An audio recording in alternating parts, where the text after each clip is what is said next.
கட்டின புருஷனை டேய் அப்படின்னு கூப்பிட்டா அது லவ் மேரேஜ், யோ அப்படின்னு கூப்பிட்டா அது அரேஞ்ச் மேரேஜ். அவ்வளவுதான் வித்தியாசம், வேற ஒண்ணும் இல்லைங்க. அது மாதிரி பக்கத்து வீட்டுக்கார ஆடி கார்ல போறான் பார்த்து பார்த்து பார்த்து பொறாமப்படுறவங்களுக்கெல்லாம் பண்ண சாபம். சைக்கிள் டயரை பஞ்சர் போட 10 ரூபாய் என்கிட்ட இருக்குடா சாமின்னு சந்தோஷப்படுறான் பாத்தீங்களா, அவனுக்கு பணம் வரங்க. ஐயா, காலேஜ்ல ஸ்டூடெண்ட்ஸ் 2 ரகம் தான். ஒருத்தன் செம்மையா படிப்பான், இன்னொருத்தன் செமஸ்டருக்கு மட்டும்தான் படிப்பான். நாங்கெல்லாம் 2வது ரகம். வருஷம் முழுக்க படிச்சு ஃபர்ஸ்ட் மார்க் வாங்குறது பெரிய விஷயம் இல்லைங்க, ஒரு நைட்டு படிச்சு பாஸ் மார்க் வாங்குறது தான் பெரிய விஷயம். ஐயா, பணங்கிறது 1 ரூபாயாக இருந்தாலும் 1 லட்சமாக இருந்தாலும் 1 கோடியாக இருந்தாலும் அது வரம் தான். எப்படி சொல்றேன் தெரியுங்களா? ஏந்தின கையில எவனாவது காசு போட்டு போனானா பிச்சைக்காரனுக்கு அந்த காசு வரும். ஒரு தொழிலதிபருக்கு 1000 கோடி ரூபாய் லாபம் கிடைச்சதுன்னா அவருக்கு அந்த பணம் வரும். என்னதான் வெளிநாட்டுல லட்ச லட்சமா சம்பாதிச்சாலும் பாக்கெட்டுக்குள்ள இருக்க பர்ஸ்ல பாட்டி கொடுத்த 10 ரூபாய மடிச்சு வச்சிருப்பான் பாத்தீங்களா, அவனுக்கு அந்த பணம் வரும். இன்னைக்கு என்னங்க ஆன்லைன் ஷாப்பிங், ஆன்லைன் ஷாப்பிங். 5 வயசுல 2 ரூபாயை தூக்கிட்டு மூச்சு வாங்க ஓடி போய் முட்டாய் வாங்கி தின்னு இருப்போமே, அந்த வயசுல அந்த 2 ரூபா தான் நமக்கெல்லாம் வரும். ஐயா, வயசுக்கு வந்த பொண்ணுக்கு 1000 பேர் சீர்சனத்தை செஞ்சாலும் தாய் மாமன் கையால கொடுக்கற 101 ரூபா மொய் பணம் வரும். 10,000 ரூபாய் சம்பாதிக்கிற புருஷன் 10 ரூபாய்க்கு தான் பூ வாங்கி கொடுக்குறான் அப்படின்னாலும் பொண்டாட்டிக்கு அந்த 10 ரூபா தான் வரும். இவ்வளவு எங்க நம்ம வீட்டிலேயே கூட நடக்குமே. துவைக்க போட்ட பேண்ட் பாக்கெட் எடுத்து தொலைவி பார்க்கும்போது என்னைக்கோ ஒரு நாள் மடிச்சு வச்சு ஒரு 100 ரூபா உள்ள இருந்துச்சுன்னா அந்த நிமிஷத்துல அந்த பணம் வரங்க. காலேஜ் லைஃப் தாங்க ஒரு மனுஷனோட வாழ்க்கையில கலர்ஃபுல் லைஃப். கட்ட முடியாம போன எக்ஸாம் ஃபீஸ் என் ஃப்ரெண்ட் எனக்காக கட்டுறா அப்படின்னா நட்புக்குள்ள அந்த காசு வரும்.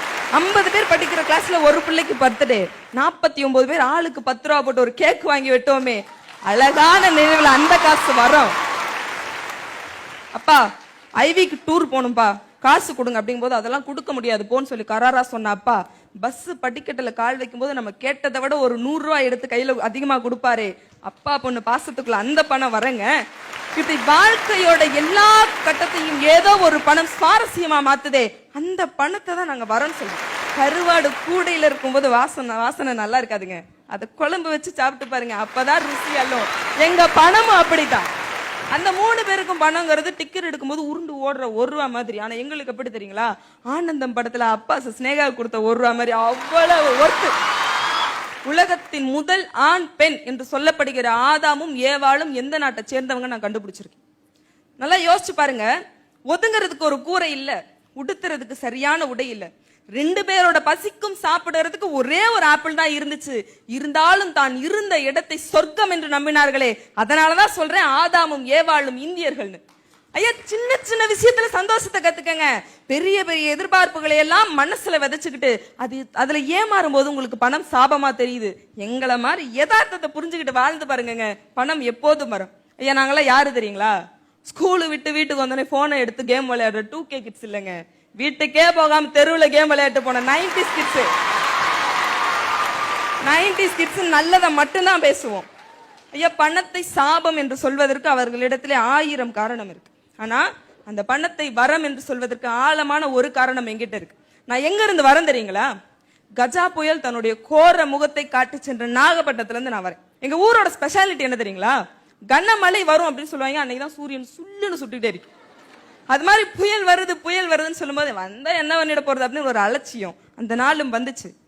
சொந்த வீட்டுக்குள்ளே எல்லாரும் பதுங்கி இருக்கோம். விழுறது வீடு விழுந்துருமா இல்ல வீட்டு மேல வேற ஏதாவது விழுதான்னு கூட எங்களால கணிக்க முடியல. பயத்தோட உயிரை கையில் பிடித்துக் கொண்டு அந்த ஒரு இரவை நாங்கள் கடந்து வந்தோம். விடிஞ்சு வந்து பார்த்தா சிலருக்கு வீட்டை சுத்தி இருந்த மரத்தை காணும், சில பேருக்கு வீட்டையே காணும். வயல்ல இருந்த நெல்லையெல்லாம் காத்து அறுவடை பண்ணி இருந்துச்சு. கரையில இருந்த படகையெல்லாம் கஜா புயல் களவாடிட்டு போயிருந்துச்சு. இன்னும் சொல்லப்போனா ஊருக்கே சோறு போட்ட டெல்டா விவசாயி அடுத்த வேலை சோத்துக்கு என்ன பண்றதுன்னு தெரியாம ரோட்டுல நின்னாங்க. மனுஷன் கும்பிட்ட கடவுள் இறங்கி வரல, மனுஷன் பூஜை பண்ண சிலை இறங்கி வரல, மனிதநேயத்தோட நீங்க வந்தீங்க. அடுத்த வாழ்க்கைக்கான அடுத்த அடியை எப்படி தொடங்குறதுன்னு முழிச்சுக்கிட்டு இருந்த எங்களுக்கு எங்கெங்க இருந்தோ நிவாரணம் கொடுத்து எங்களுக்கு ஒரு நம்பிக்கையை கொடுத்தீங்களே.